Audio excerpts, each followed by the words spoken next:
giving each group of you a different era of history to research. And the question is, what impact did your era have on the modern world? So Sarah, your group has the ancient Greeks.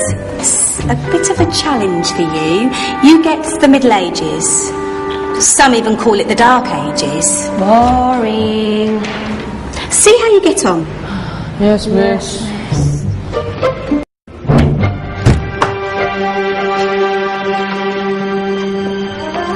Is that the librarian?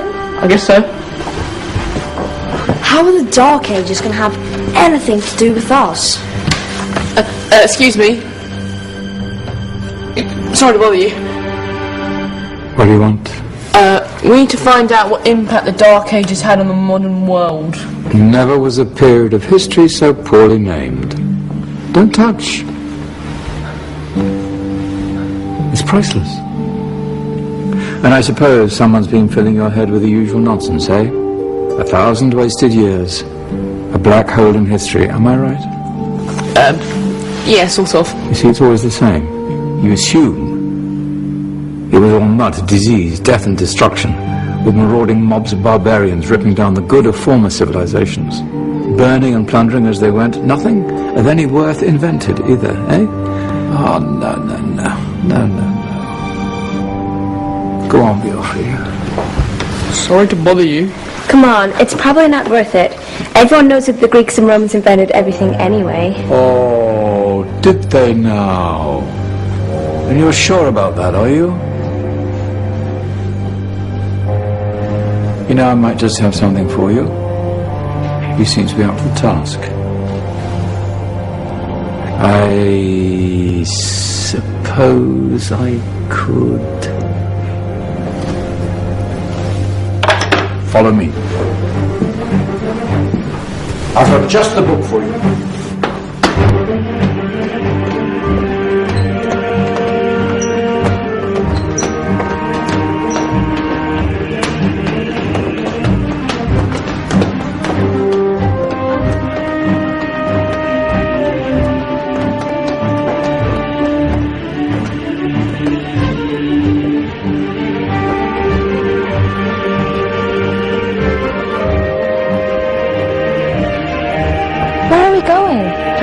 Ask him.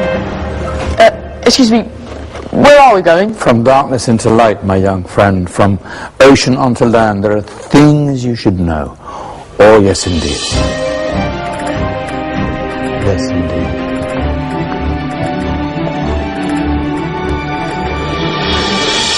Now, I know I left it round here somewhere.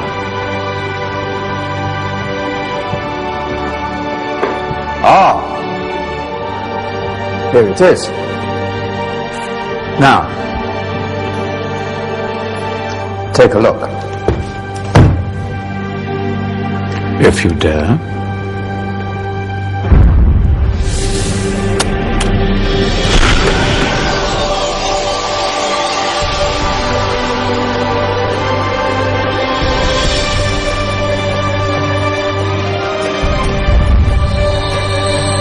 What's going on? Welcome to the Dark Ages, or as it should be known, the Golden Ages. Who are you? I am Al-Jazari, engineer and ingenious inventor. I thought you said this was the Dark Ages. It doesn't look very dark. That's because it's all a matter of perspective, my soon-to-be illuminated friend. Of course, there are parts of the world that weren't dark at all, but in a civilization that stretched from Spain to China, the golden rays of discovery and invention shone over everything. What civilization? The Muslim civilization, my young friend. Through scholars and scientists of various faiths, some of the most important discoveries known to man were made at this time. Discoveries that drew on knowledge of the ancients, but have more connections with your modern world than you could possibly ever imagine. Like what? Well, all sorts of things. I've got to get a picture of this. I knew it was a good idea. Who are you? Allow me to introduce Ibn al-Haytham, a great scientist whose ideas led to the invention of the camera. You invented the camera? I laid the foundations for modern cameras by explaining how our eyes work. I found a way of projecting an image onto another surface through a small hole in a dark room, later called camera obscura. Think of all the things that evolved from this discovery. Cameras, cinema, all share the same principle. Cool. Look out below! Who's that?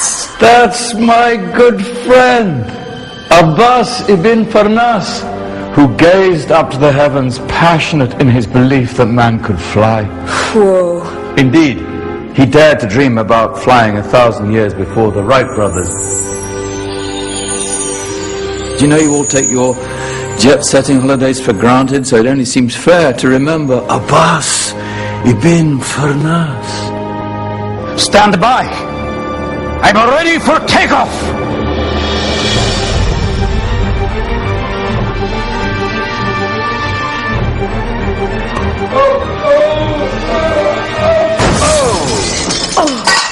He did forget one thing, though.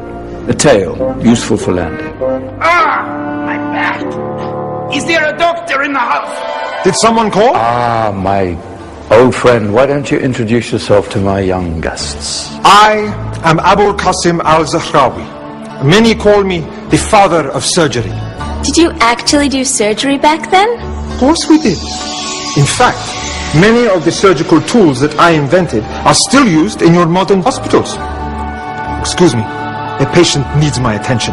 Scalpel? I think I may need some stitches. In that case, I'll use catgut. Catgut? From the gut of animals. Perfect for stitching up internal wounds. Your surgeons are still using it today. Sorry, mustache.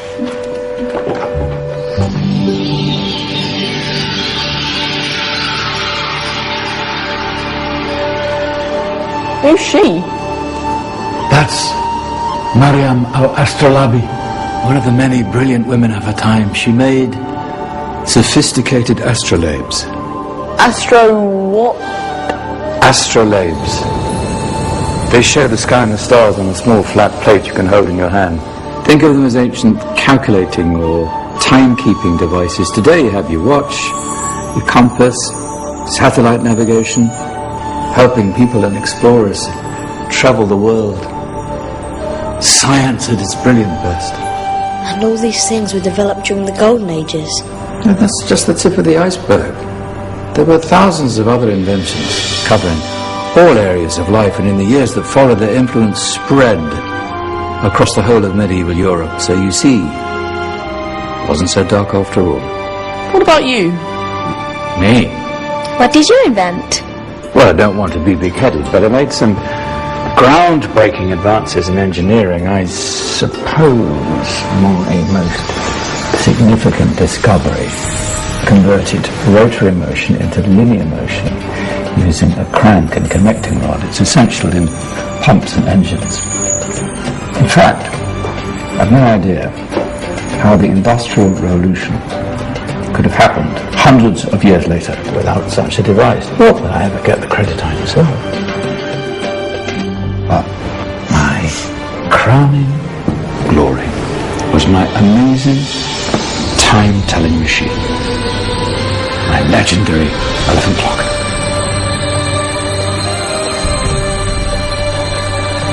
It's a clock. Yes. Dozens of components collected from different cultures around the world. Indian, Greek, Arabian, Egyptian, Chinese. Wow. A United Nations clock. That is pretty cool. Does it actually tell the time? Wow, yes, of course. If it wasn't for me, thousands of people would be late for everything. Speaking of time, we better get you back. And remember, spread the word. This was a golden age, and I've only shown you a tiny part of this wondrous time. There are countless other scientists and inventions directly connected to your modern world. You're just going to have to find out for yourselves. No, wait.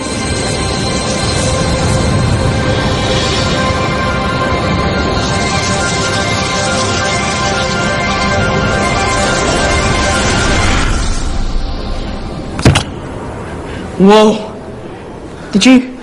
Yeah. That wasn't quite so boring. Come on, we're gonna be late.